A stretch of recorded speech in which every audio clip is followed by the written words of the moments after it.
Hi, everybody. This is Crystal Proxmire of Oakland County Times. We're here today with Roman Gaskey, who is running for state representative in the 54th district. How are you today? Hi, Crystal. I'm doing well. Thanks so much for having me. Well, thanks for being here. Can you just tell us why you've decided to run? So I'm running because I believe that we need a moment of change. Business as usual politics just simply isn't serving our state. We've been running the same types of candidates over and over again, and we've seen a consistent economic decline relative to our state. Specifically, we're losing a lot of people, especially young people. And that's one of the reasons I'm running. I think too many young people who grow up in Michigan and want to build their futures here ultimately choose not to because we don't offer the same opportunity other states offer.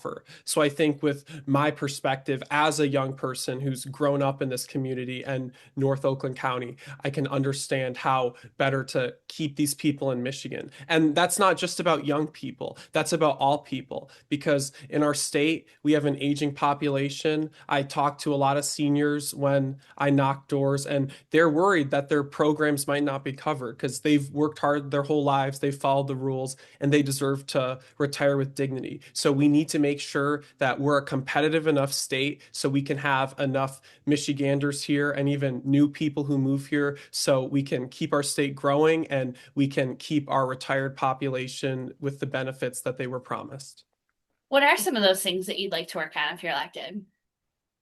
So, one of the biggest things I hear about from voters is the cost of living.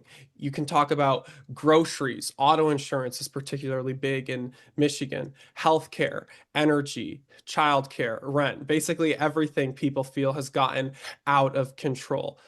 I know a lot of politicians, they like to tell you they're going to be able to cut every single cost. I know as one state representative, I can't fix our whole state, but I am focused on housing, energy, and healthcare. I have specific plans for each of those. When it comes to housing, we need to make sure the builders and the municipalities and our contractors are all having better incentives so that they can get the tax benefits they need when it comes to the municipality and they can make the competitive profits when it comes to the builders and contractors so we can get more houses that young families can afford.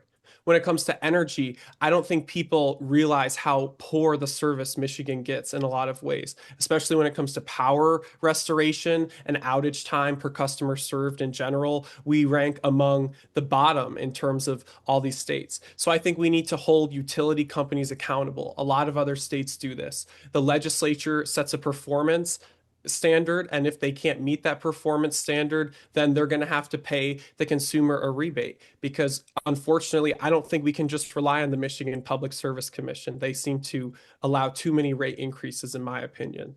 And then finally, we have this healthcare issue. When it comes to healthcare, I'm sure everyone's noticing we have a few providers buying up everything in our area. And when they get enough market share, what happens is they can negotiate with the insurers that the insurer doesn't get to have price competition. I don't think that's acceptable. That's against competition and that's against the market economics that has made our country prosperous. And so I think we need to be more competitive in that respect and we need to curb that practice. I also think economic opportunity is important. In our state, we've had a regulatory burden growing and growing and growing over the years. I think we need a new rule where for these agencies, every time they create one regulation, two of them need to be consolidated or eliminated. Because if you look, we have so many regulations on the books, I can't even find a reliable number for how many they are. That creates compliance issues for businesses. So, can you tell us a bit about your professional experience and some of the skills you bring to the table? So for my current position, I work for a tech startup in the legal technology space. It's a small company, so I have an important role. I help integrate the business team with the engineering team, and that company uses some cutting edge technology, specifically when it comes to AI. And that's an issue that I think is really important.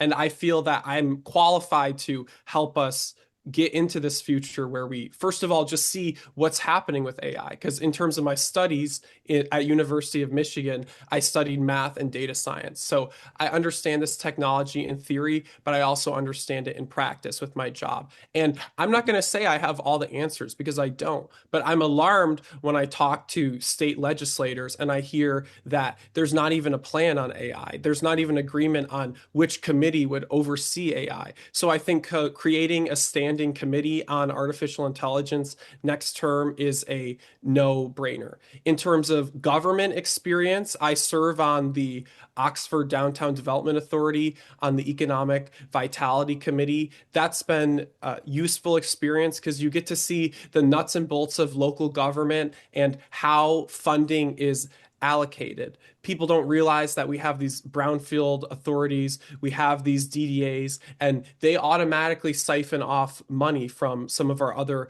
local governments. So just understanding how that revenue is structured is important in my opinion, because that informs how we're going to help out with revenue sharing with our municipalities when it comes to budgets. In addition to being on the DDA, what are some of the ways that you've been involved in the community? So one of the things I've been doing for about a year now is delivering for Meals on Wheels through Auburn Hills. And that's been a great experience. It's good getting to know some of the residents, especially I deliver at a senior center and it's the same people. So it's nice to see some friendly faces. And it's a really easy way to help out people. I mean, again, I talked about groceries. So many people aren't able to afford groceries. So just doing a simple task like that to help out some seniors in need in our community, that's something I'm proud of.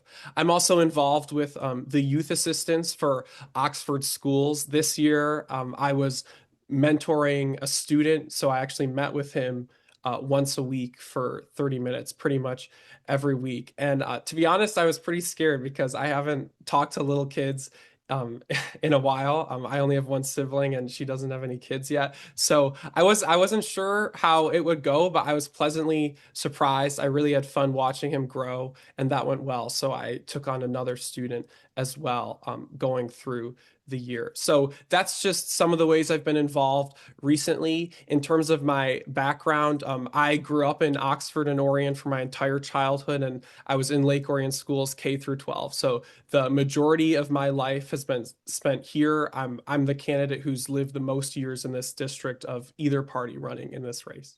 In this race, there is some competition both in the primary as well as in November.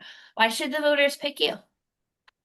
I believe the voters should pick me because we need people who are running because they are standing up for the principles they believe in and they want to serve the people, not because they are seeking higher ambitions and they want to use this office as a stepping stone.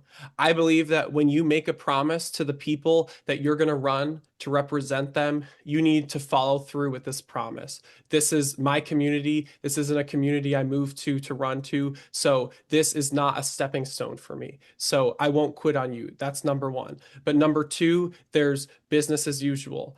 I don't think business as usual has been working for our state. We've sent the same types of people to Lansing, and regardless of which party's been in power, things have not been going in the right direction. Sure, we've had some wins under certain administrations. Of course, they're not all the same. But when you look at the trajectory of our state over the past 50 years, it's not going in the right direction. And so I think we need new people with fresh ideas who are running not because they're asking other people for permission to run. They're running because they believe they can break through the special interests and create change for Michigan. And that's what I intend to do. So if voters want more information about you and your campaign, where can they go? So we have our website. It's roman4rep.com. There's two R's in a row at the end. So it's Roman, Roman, for FOR rep rep.com. And then we also post on Facebook. That's facebook.com/Roman for rep as well. Perfect. Well, thank you for taking the time to do the interview with us today. Thanks, Crystal. It was great to see you, and I look forward to doing more interviews in the future.